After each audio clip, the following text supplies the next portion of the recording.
Hey, friends, welcome back to another episode of Going Nuclear. We've got a very special guest with us today. She is the communications lead for the Nuclear for Climate organization, and she's also a communications expert at the Idaho National Labs. Tiffany, welcome. Thank you. You're a communications expert, you have a background in marketing and public relations, and Mhm. that's really unique, right, to a lot of folks in the industry. I know myself and others were just used to seeing a lot of engineers it Yeah. dominate the industry, but it's quite refreshing to see someone come from a communications background. Tell me about how you got into the industry. Tell me about what your experiences have been so far in the industry. My love of nuclear energy runs really deep. My father was a Navy nuke. He served on submarines for the US Navy. So I was exposed to the power and benefits of nuclear energy from the time I was an infant, truly.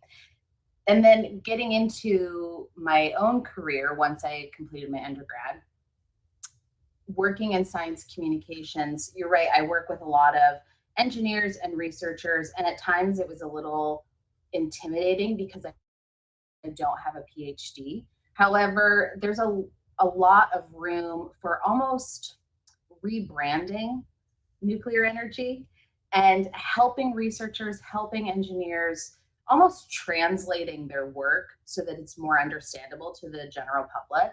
That's something that's actually the most fun about my job. It's really fun to find the hook, to find what's going to be most interesting to the general public, and then packaging the information in a way that's exciting and will get a lot of eyes on it. I personally believe like communicators play one of the most important roles in the industry because hey, if you can't sell it, if you can't influence people, especially in democratic nations, then the energy policy will simply not follow, right? We won't adopt large scale nuclear or any nuclear at all, right? So tell me about that responsibility and yeah, tell me about that responsibility. Okay, so for communications, there is a large amount of responsibility, as you said, and it there's a large amount of responsibility to make sure that one, we are talking about nuclear energy technologies, and both current and new. We're talking about it accurately. We want to be accurate in the way that we describe it, but we also want to make sure that we're talking about it in an accessible way, one that gives context for folks so that they can really understand what are the risks, but what are the advantages? What can nuclear energy offer? And that is not just something that I'm doing, that's something that so many other advocacy groups, so many different, both science and then nuclear specific influencers, like I'm thinking of Isabel Bemecki with Isotope, that they're doing so incredibly well because they are taking this really technical, scary, unknown for a lot of people technology, and they're putting it in really understandable, accessible, and engaging terms.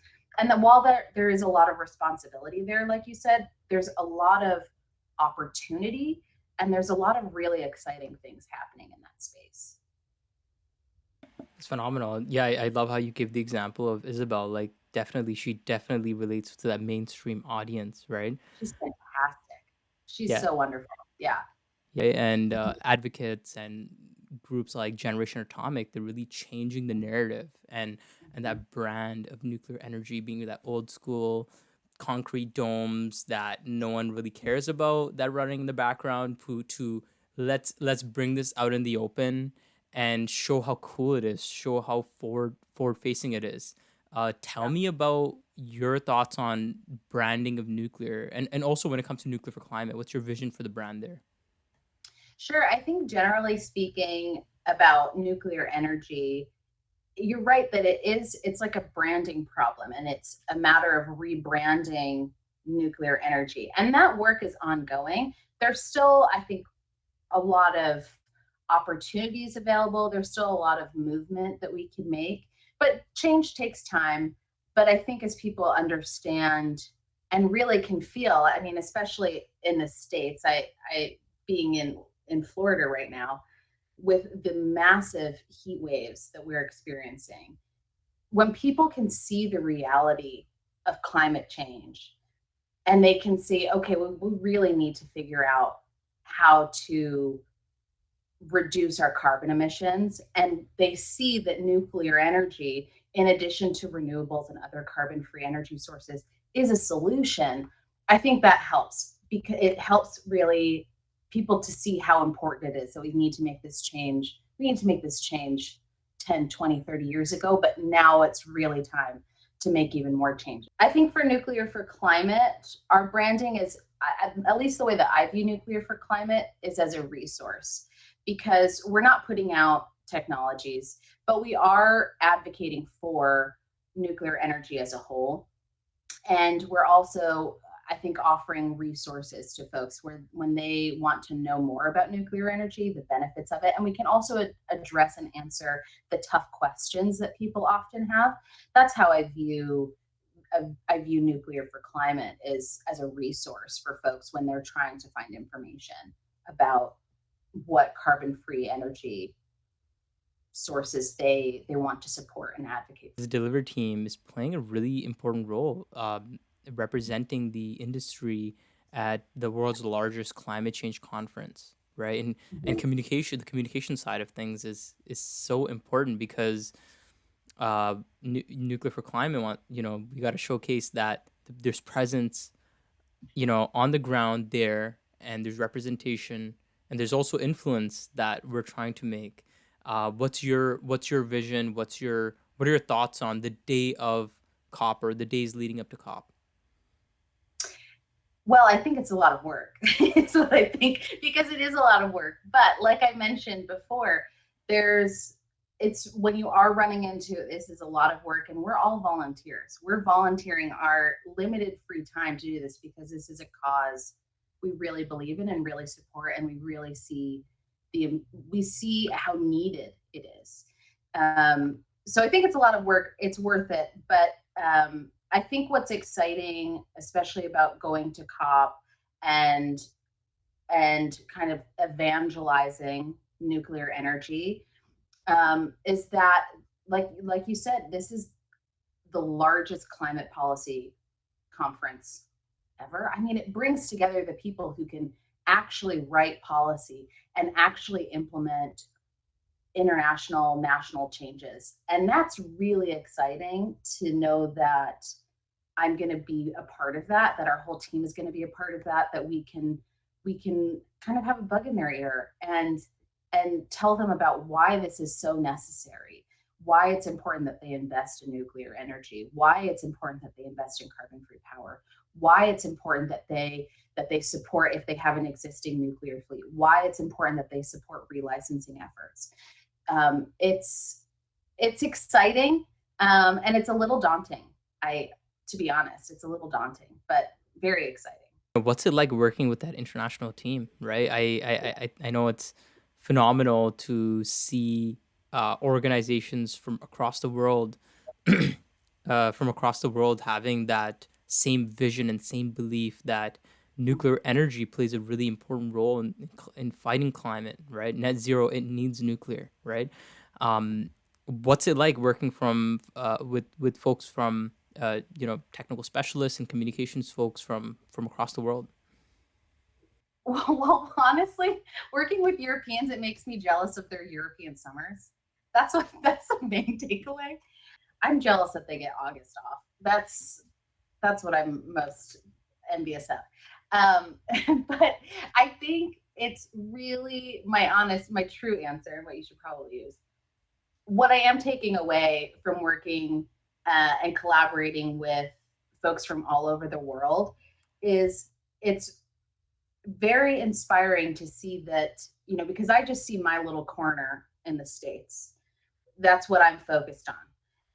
But seeing how there are so many other people, so many other organizations who are doing very similar work, who are also making great progress and great strides, it helps you one feel less alone and that your efforts are worthwhile because it's not just you trying to tackle this beast of climate change. You see how many other people are doing the same thing. Um, It's inspiring. It's also very fun, just personally. I really have enjoyed getting to know the wider team. I've really enjoyed getting to learn more about the international nuclear community, because that's again not something as I'm as tapped into, because I'm so focused on the U.S. Just because of my job. So it's been great. I've really enjoyed it. Being someone that communicates research, right? Mhm. That's ongoing in the industry. How's that like? How's it like working with technical specialists and playing that really important role? But I'm sure it's a very challenging role to take such technical concepts and kind of simplify them.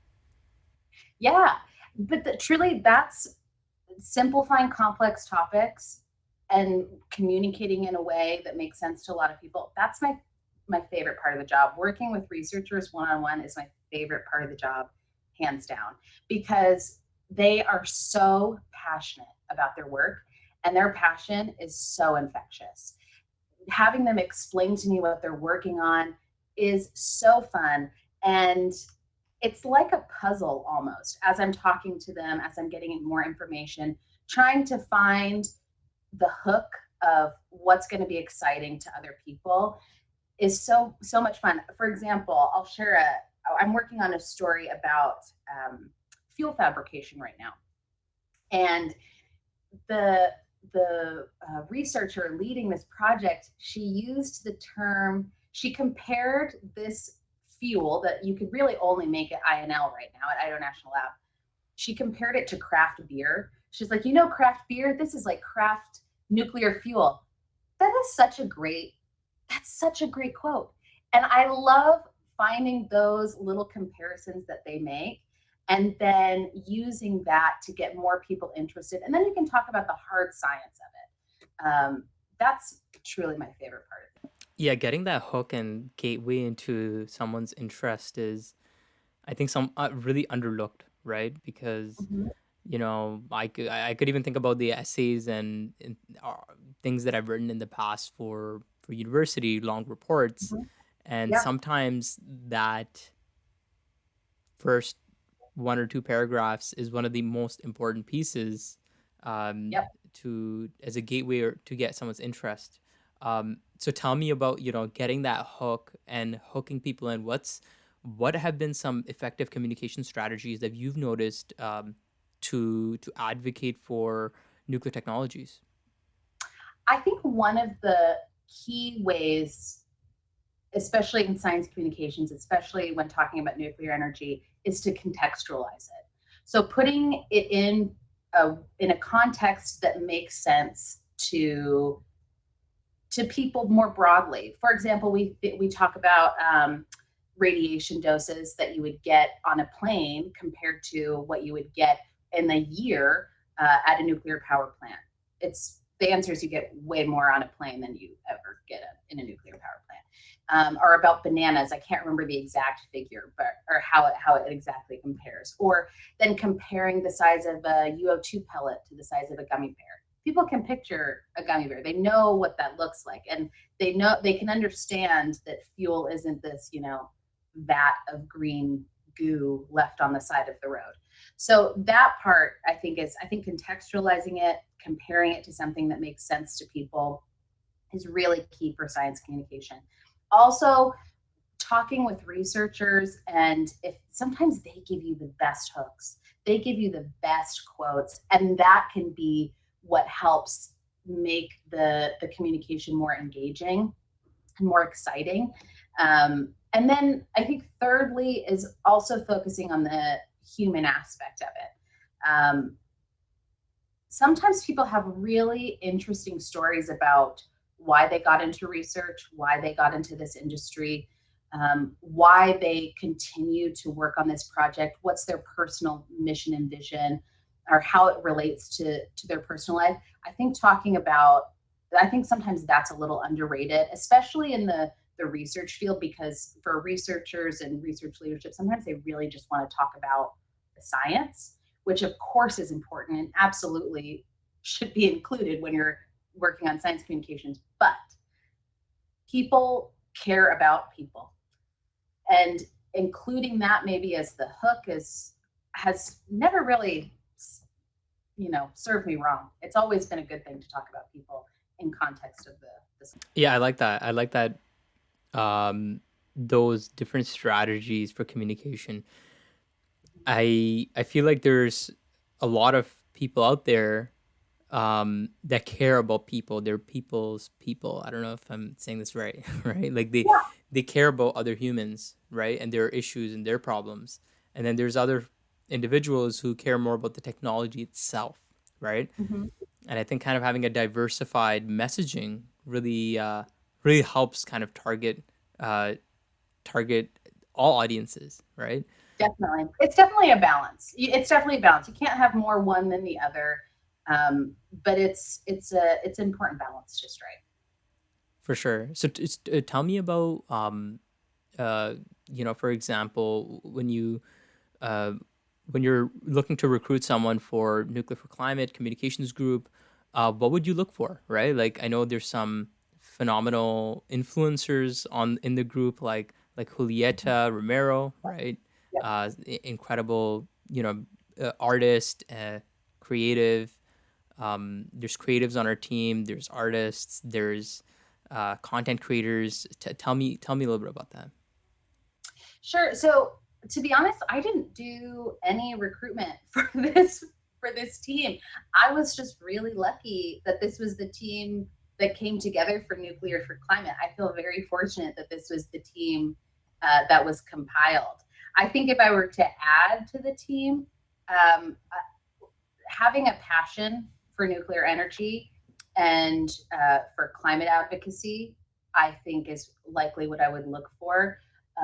Obviously, having some sort of either technical knowledge, maybe the kids are on that side, or if they have more communications knowledge, yes. But I think, especially when you are working in a volunteer organization, you need to have people that are passionate and excited about this work because like I said, we have limited free time. And if we're dedicating free time after work, after we're taking care of our families, whatever it is, you have to be excited about this work.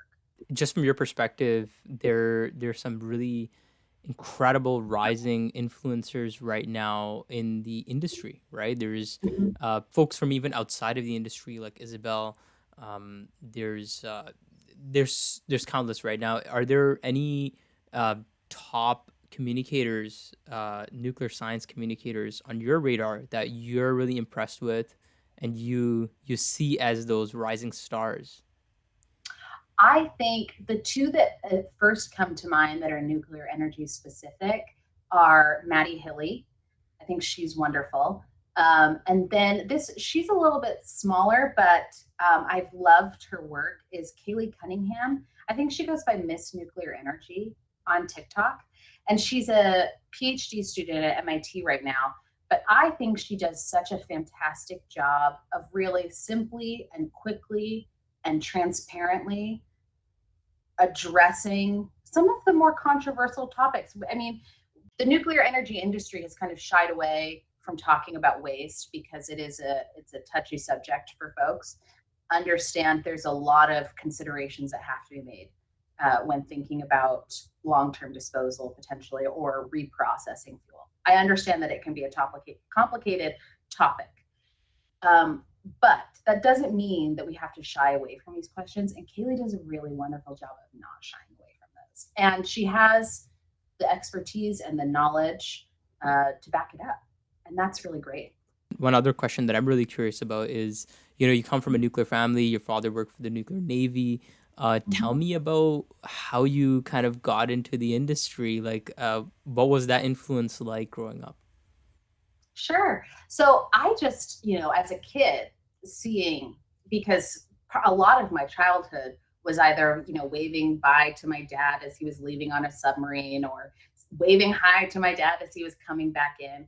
That's just really cool to see a submarine and knowing that it's nuclear powered. Like, that's just cool. But then in terms of my own professional career, I have always been interested in communications and in science. So science communication just makes a lot of sense for me. Um, what brought my family when I was in high school to Idaho was my dad actually taking a job at Idaho National Laboratory.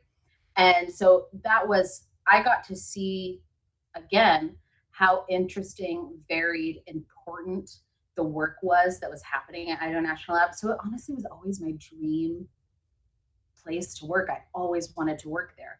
And I was lucky enough to get a job working there a few years after undergrad, and then have slowly just moved my way to focus more on nuclear energy, the nuclear energy side of the work that INL does, because they also do, INL does a lot of work outside of nuclear energy.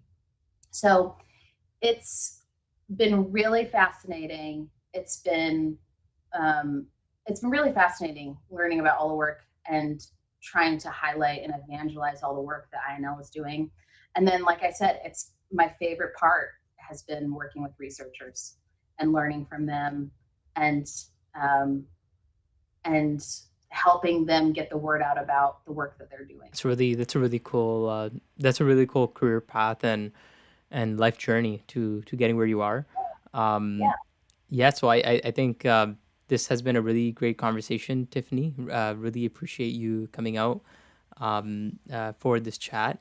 And is there any last message that you'd like to leave with the audience?